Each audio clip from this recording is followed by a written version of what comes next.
Rosa Parks, the fight for civil rights. Civil rights activist Rosa Parks refused to surrender her bus seat to a white passenger, sparking the Montgomery bus boycott and other efforts to end segregation. Rosa Parks was born on February 4, 1913 in Tuskegee, Alabama, to James McCauley and Lana Edwards. Her maiden name was Rosa Louise McCauley. Her parents split when Rosa Parks was only 2 years old, so she spent most of her time on her grandparents' farm in Pine Level, Montgomery County, Alabama, with her mother, grandparents, and her brother. Ever since Rosa was young, she was faced with racial discrimination. Her grandfather would stand outside the house with a shotgun as the Ku Klux Klan members marched down the street. Rosa started school at the age of 11 at the Industrial School for Girls in Montgomery. She had to walk to and from school because the bus transportation was only provided for whites. I was raised to believe if I put my mind to it, I could do whatever I want in this world. I decided no one's better than me. No man, no woman, black or white. No one. If white folks say no one. A person take everything from you, even your life, but they can't take your dignity. Can't nobody take that from you but you. That's what my grandpappy told me, and I believe it. During the 1900s, Jim Crow laws took action and it segregated whites from the blacks. Rosa Parks attended Alabama State Teachers School for Negroes, but couldn't graduate with her class because of her grandmother's sickness. Later, her mother became sick and Rosa had to take care of her. Rosa got a job at a shirt factory in Montgomery for a few years, so she could still be close with her family to take care of her mother. Rosa finally received her high school diploma in 1933 after she married Raymond Parks. Rosa got married to Raymond Parks in 1932, when she was only 19 years old. Rosa and her husband became involved in several civil rights issues by joining the National American Association of Colored People in 1943. She serves as a tough leader and secretary to the NAACP president, E.D. Nixon. I thought about all the nights my grandfather had to keep a gun by his side to protect his family from the Ku Klux Klan, and all the times I had been mistreated. And I decided I would not get up. And people would like to say it was because I was tired, but that isn't true. I wasn't any more tired than I usually was at the end of a workday. No, I wasn't tired physically. The only tired I was tired of giving in. The Montgomery City Code required that all public transportation be segregated and that bus drivers had the power to enforce the code. The bus drivers were required to accommodate for white and black passengers by assigning seats. This was accomplished by a physical line in the bus separating whites and blacks. When an African American passenger boarded the bus, they had to get on at the front to pay their fare, and then get off and reboard the bus at the back door. When the seats in the front of the bus filled up and more white passengers got on, the bus driver would move back the sign separating black and white passengers, and if necessary, ask black passengers to give up their seat. On December 1st of 1955, after working at a Montgomery department store where she worked as a seamstress, Rosa Parks boarded the Cleveland Avenue bus for home. She took a seat in the first of several rows designated for colored passengers. Montgomery bus drivers had adopted the custom of requiring black passengers to give up their seats to white passengers when no other seats were available.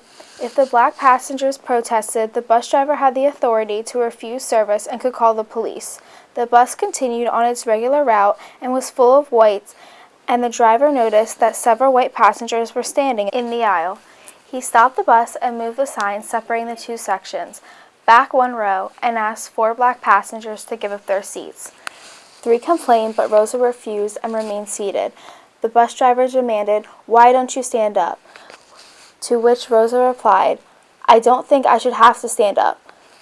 The driver called the police and had her arrested. Later, Rosa recalled that her refusal wasn't because she was physically tired, but she was tired of giving in. The police arrested Rosa at the scene and charged her with the violation of Chapter 6, Section 11 of the Montgomery City Code. She was taken to the police headquarters but was later released on bail. E.D. Nixon, head of the NAACP, began forming plans to organize a boycott of Montgomery city buses. Members of the black community were asked to stay off city buses on Monday, December 5th, of 1955, the day of Rosa's trial, in protest of her arrest. With most of the black community not riding the buses, organizers believed that the boycott must be successful. On the morning of December 5th, the leaders of the black community gathered in Mount Zion Church in Montgomery to discuss strategies and determine their boycott effort required a new organization and strong leadership. They enlisted help from Dr. Martin Luther King Jr. as minister of Drexler Avenue Baptist Church. When Rosa arrived at the courthouse for her trial that morning with her attorney, Fred Gray, she was greeted by 500 local supporters.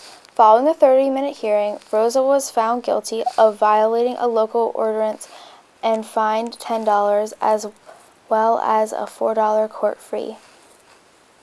The Montgomery bus boycott, as it came to be known, was a huge success.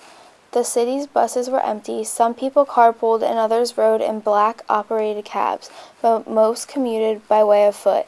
The boycott continued for several months, and the boycott's progress also came with the strong resistance and violence. Black churches were burned, and both Martin Luther King Jr.'s and E.E.D. Nixon's homes were destroyed by bombings. Many attempts were made to end the boycott. The insurance was canceled for the city taxi system and were used by African Americans.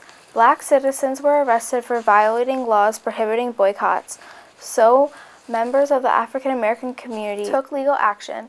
The Brown versus Board of Education decision, which stated that separate but equal policies had no place in public education, a legal team took the issue of segregation on public transit systems to the U.S. District Court for the Middle District of Alabama, Northern Division.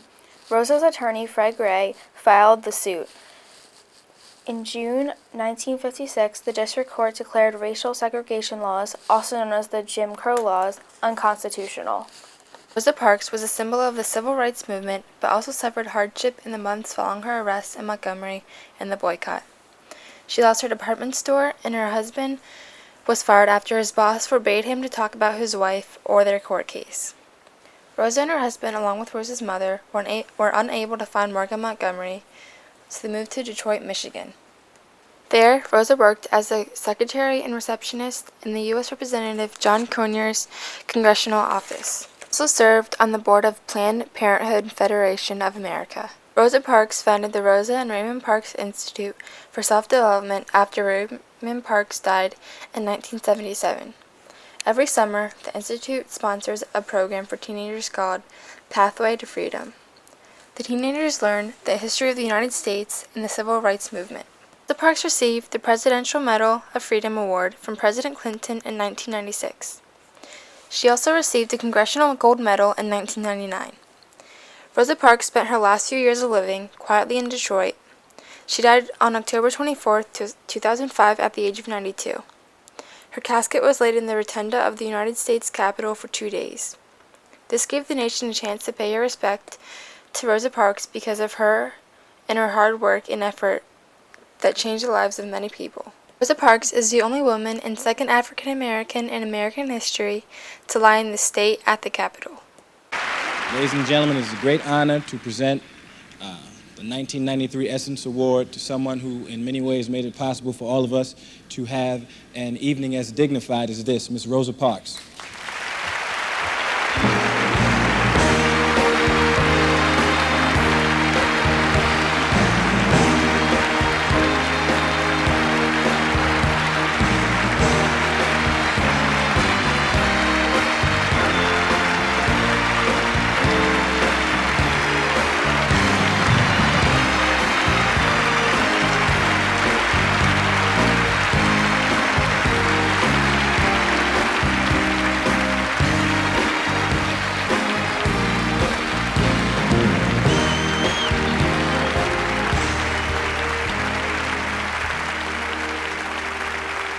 Thank you.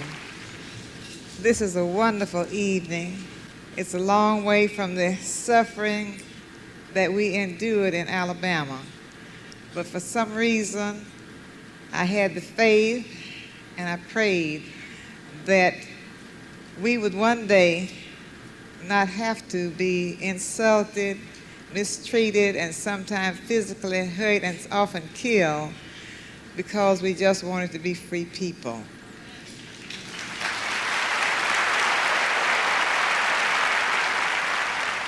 We were so very fortunate that young Dr. Martin Luther King Jr.